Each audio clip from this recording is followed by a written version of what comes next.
بسم اللہ الرحمن الرحیم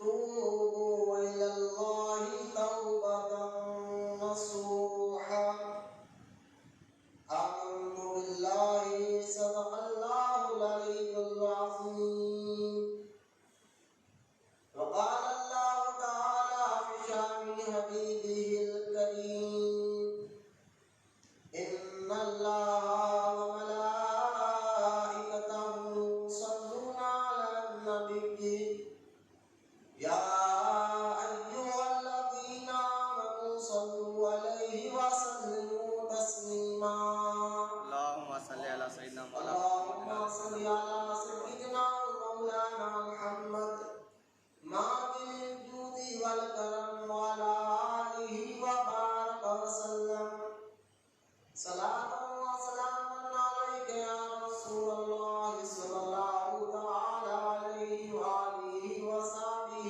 وسلم اما بعد ہر تعریف اور بڑائی صرف اللہ تعالی کے لیے ہے